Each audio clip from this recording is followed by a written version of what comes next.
Tensions over a planned Israeli ground invasion of Rafah in southern Gaza are coming to a head as the UK is beginning to consider suspending arms exports to Israel if the mass offensive goes forward. Multiple world governments have expressed their trepidation at continuing to fund Israel as a result of the ongoing humanitarian nightmare occurring in the country. Multiple Israeli airstrikes in Rafah have killed dozens of Palestinians, and crucial infrastructure, including hospitals, have been destroyed. Privately, many in the British government believe Israel is intent on launching a ground invasion of Rafah. International consequences be damned. The Rafah question comes as new reporting from CNN indicates Israeli forces fired on a food convoy in Gaza in order to block it from entering Palestinian territory. From the outlet, correspondence between the UN and the Israeli military shows the convoy's route was agreed upon by both parties prior to the strike. According to an internal incident report compiled by UNRWA, the truck was one of 10 in a convoy sitting stationary at an IDF holding point when it was fired upon. No one in the convoy was hurt, but much of its contents, mainly wheat, flour, desperately needed to bake bread, were destroyed. Meanwhile, an Israeli group submitted a report to the UN detailing Hamas's use of mass rape as a weapon of war during the October 7th terrorist attacks. Now, the report identifies 4 main points where Hamas used rape as an intentional tactic on October 7th and beyond: the Supernova Musical Festival near Raim, in Gaza border communities, in military bases infiltrated by Hamas, and in ongoing abuse of hostages within the Strip itself.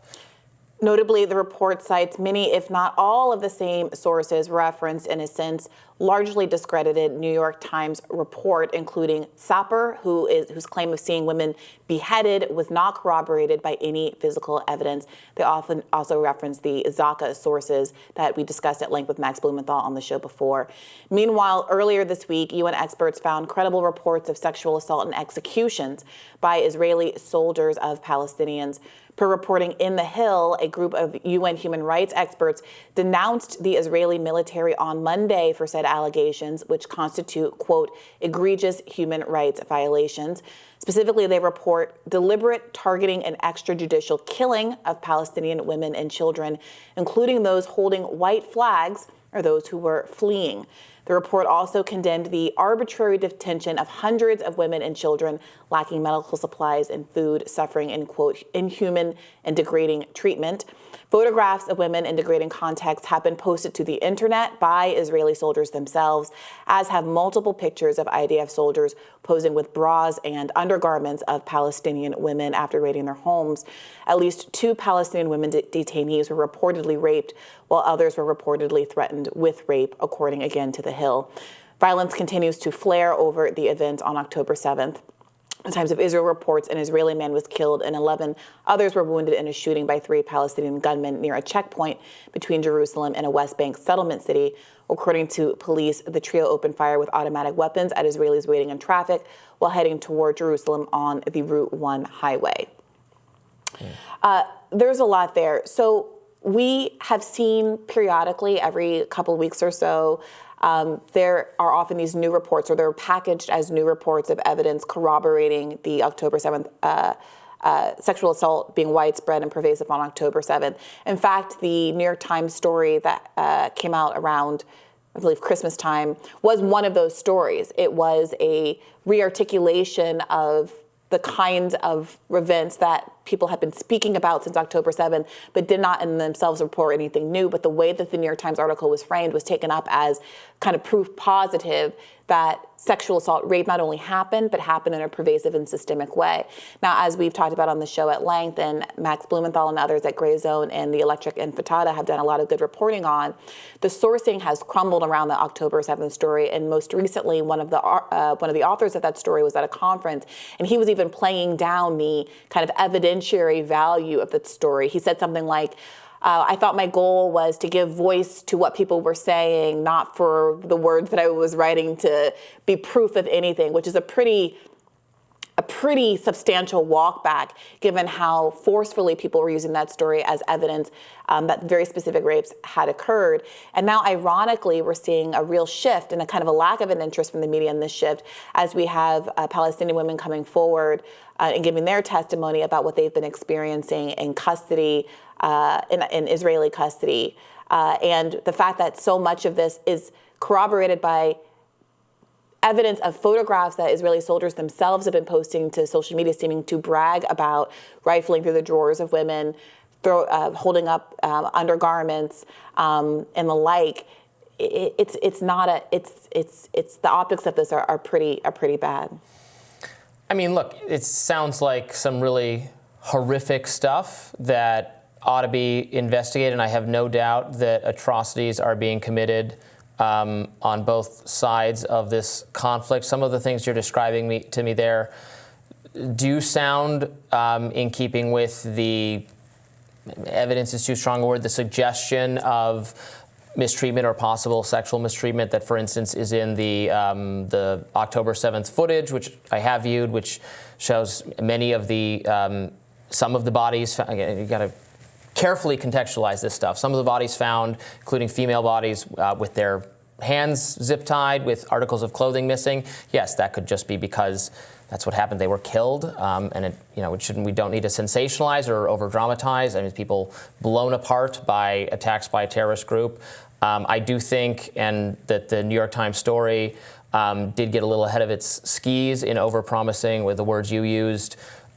Pervasive, or that it was deliberate, or it was happening in every instance.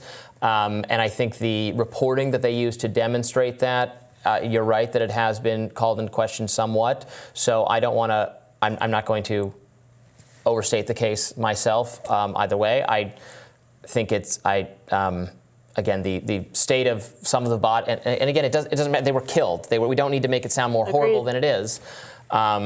So people ought to be more careful. I think it was going too far to say that we found evidence, compelling and substantial evidence, that it was that it was severe or total, or a main thrust of the attack itself. An intentional, like a part of a deliberate plan for the warfare to include widespread sexual assault as part of the attack. Yeah, I mean that was the claim that was very specifically offered up by Israel in the wake of October 7th. They came in, they shot people at a music festival in their homes, blew people up, beheaded some people posthumously. People were found zip-tied in various states of undress. It's all awful, and I have no doubt when we know that innocent people are dying now, the Palestinians, during the Israeli response, and it would be truly wonderful to bring an end to this horrific violence and unnecessary loss of life.